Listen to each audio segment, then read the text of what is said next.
Billionaire and former Prime Minister Andrej Babish's ANO party has clinched victory in the Czech parliamentary election. With nearly all ballots counted, the party won almost 35% of the vote. The Spolu alliance of Prime Minister Petr Fiala is far behind, with just 23%. 6 parties are above the 5% threshold required to win seats in the lower house. The victory is likely to strengthen the populist anti-immigration camp in Europe and also reduce Czech support for Ukraine.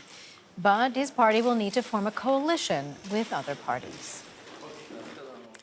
And for more, we can now speak to journalist Ian Willoughby, who joins us from Prague. Welcome to DW. Were you surprised by the outcome of this election? Well, I wasn't surprised that ANO came first because they've been ahead in the polls for a very long time. In fact, I think since the last elections, they've been on a consistent 30 or so in the opinion polls, way ahead of the other parties. So it wasn't a surprise that they came first. That was kind of nailed on for a long time. But it has been a bit surprising that they scored so highly to get 35%. That's one of the highest results ever seen by a winning party in the Czech elections.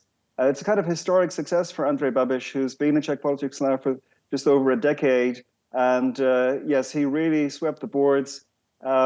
What's also slightly surprising is some of the other smaller parties who ANO might regard as potential future coalition partners didn't do as well as expected. But for Andrej Babiš, this has been a major success, and he and his party are celebrating hard in Prague this evening. So what were the issues that mattered most to voters, and what happened with the ruling party, Spolu? Why couldn't they convince enough of the electorate? Well, Spolu had a difficult time, I think. Soon after they were installed in government, the full-scale Russian invasion of Ukraine happened. That led to higher fuel prices. Czech Republic, like many countries, suffered from high inflation for some time. Also, the Czechs were one of the strongest supporters of Ukraine, especially in the early part of the conflict. And the outgoing Prime Minister Petr Fiala, he was one of the first leaders to visit Kiev at that time. And the Czechs also took in a high number of Ukrainian refugees, per capita one of the highest in Europe. And I think Czech voters just got kind of tired of the government supporting Ukraine that much. It became a more divisive issue. It was something that ANO spoke about quite a lot. And they have pledged to not be so generous to Ukraine. Their big message is Czechia first. The leader of ANO, Andrej Babis, he is an admirer of Donald Trump, and he kind of follows Trump's America first line. And he's all about what he would describe as helping the Czech people and leaving the Ukrainians in second place, so to speak. And that seemed to have worked with Czech voters. Andrej Babis is a populist. He knows what he's doing. I imagine a lot of his political positions are based on research and focus groups. And I think Czech voters got kind of tired of supporting Ukraine. There was some, sympathy fatigue after those years. And yes, that's one reason, I think, for ANO's huge success.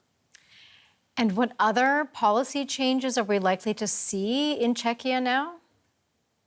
Well, that's the big issue, because a lot of commentators have been suggesting that this election was really about the future political orientation internationally of the Czech Republic.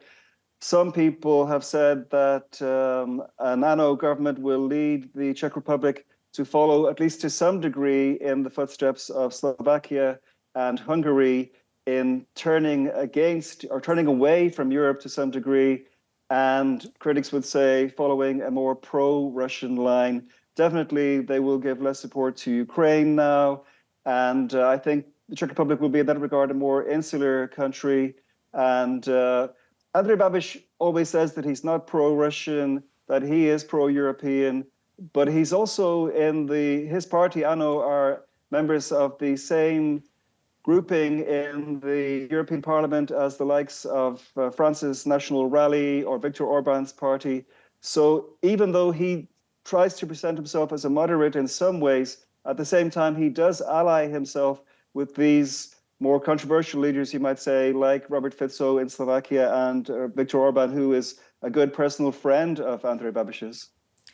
That was journalist Ian Willoughby speaking to us from Prague. Many thanks.